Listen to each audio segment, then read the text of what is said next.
Oh,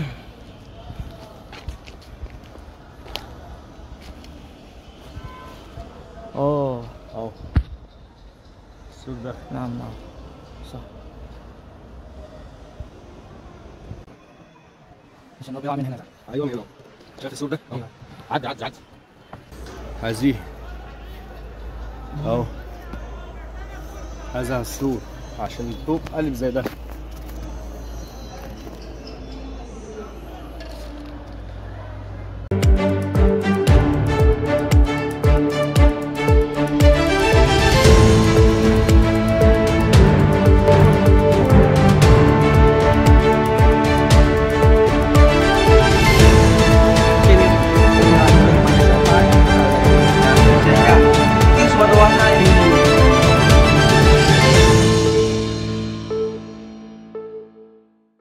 Satu pekan yang lalu, Mulyanata, seorang mahasiswa Indonesia asal Aceh, tertimpa batu besar ketika sedang berjalan di lorong kawasan Darrosa, tepatnya di dekat makam Sayyidah Fatimah Ummu Gulam Amegamalia. Terjadi pada Sabtu malam 6 Januari 2024, tepat sehari sebelum jadwal ujiannya. Mahasiswa kedatangan tahun 2018 itu pun langsung tak sadarkan diri dan segera dilarikan ke rumah sakit untuk diberi pertolongan medis.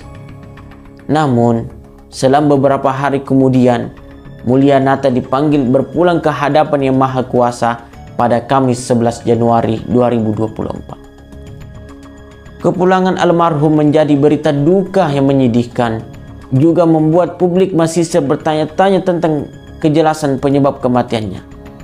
Dari mana sumber batu tersebut? Kok tiba-tiba batu sebesar itu bisa jatuh?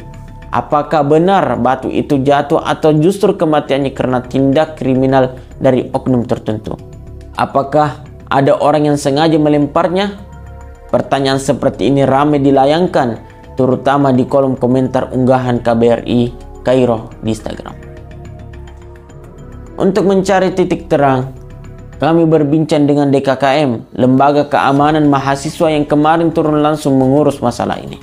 Pihak DKKM di bawah komando Andi Asnam Taslim langsung meluncur di tempat kejadian malam itu juga.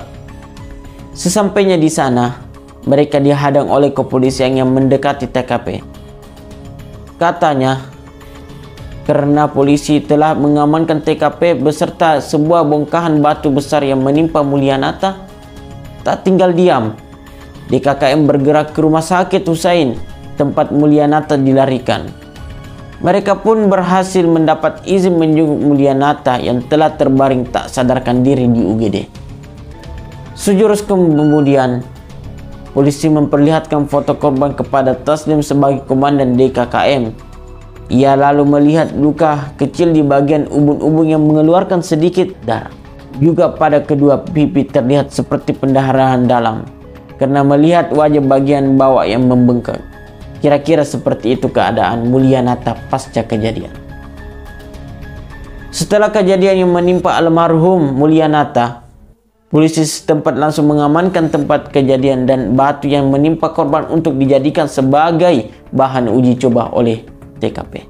DKKM bersama Pertkons KBRI pergi ke kantor polisi daerah Gamalia untuk mengamankan barang milik Mulyanata dan meminta keterangan kepolisian pada Rabu siang 10 Januari. Setelah semuanya aman, DKKM turun langsung untuk memeriksa tempat kejadian. Perlu diketahui bahwa lokasi kejadiannya adalah sebuah lorong sempit yang diapit oleh gedung-gedung apartemen atau yang biasa disebut imaro. Pada salah satu atap gedung apartemen yang tepat berada di samping titik lokasi kejadian, memang didapati adanya batu-batu besar sebagian bahan material pembangunan. Dari penampakannya batu-batu itu memang mirip dengan batu yang menimpa Mulyanata malam itu. Diduga kuat bahwa salah satu batu dinding tersebutlah yang menjatuhi Mulyanata, karena batu-batu itu memang menjulur dan tidak terplester dengan semen bagian sisi luarnya. Dugaan ini pun diperkuat dengan ditemukannya pecahan-pecahan semen di sekitar TKP. Selanjutnya, DKKM juga ingin mencoba untuk mengecek CCTV yang berada di tempat kejadian, namun tidak ada satupun yang mengarah langsung ke arah atas gedung. Sehingga tidak ada bukti yang konkret terkait bagaimana sebenarnya batu tersebut jatuh pada malam itu. Karena rekaman CCTV tak memberikan keterangan apa-apa, DKKM berinisiatif untuk menanyakan penduduk setempat tentang kejadian malam itu. Warga yang ditanyai pun mengafirmasi bahwa saat itu tiba-tiba ada batu yang jatuh dari atas, walaupun peristiwa ini adalah yang pertama kali sampai di sini.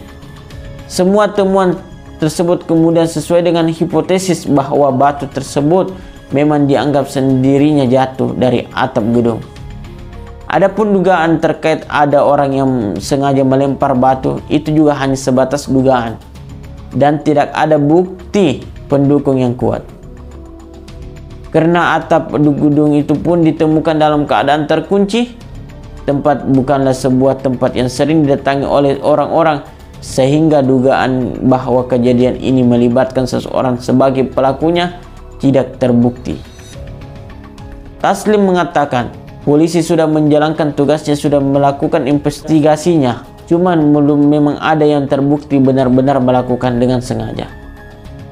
Terakhir, dalam sesi wawancara bersama DKKM, Taslim mengungkapkan rasa duka citanya atas musibah yang menimpa saudara kita. Ia juga sangat menyayangkan karena almarhum harus dipulangkan ke tanah air sebelum ia menyelesaikan kuliahnya, bahkan dalam keadaan sudah tidak bernyawa lagi. Taslim juga menuturkan bahwa ke dalam kejadian ini semua pihak terkait sudah memenuhi tupoksinya masing-masing, mulai dari KBRI, kekeluargaan, dan PPMI. Selain itu, pihak keluarga almarhum juga telah menerima dan tidak mempermasalahkan terkait kejadian ini. Demikian yang bisa kami laporkan. Informasi lebih lengkap silahkan baca berita kami yang linknya ada di deskripsi. Terima kasih.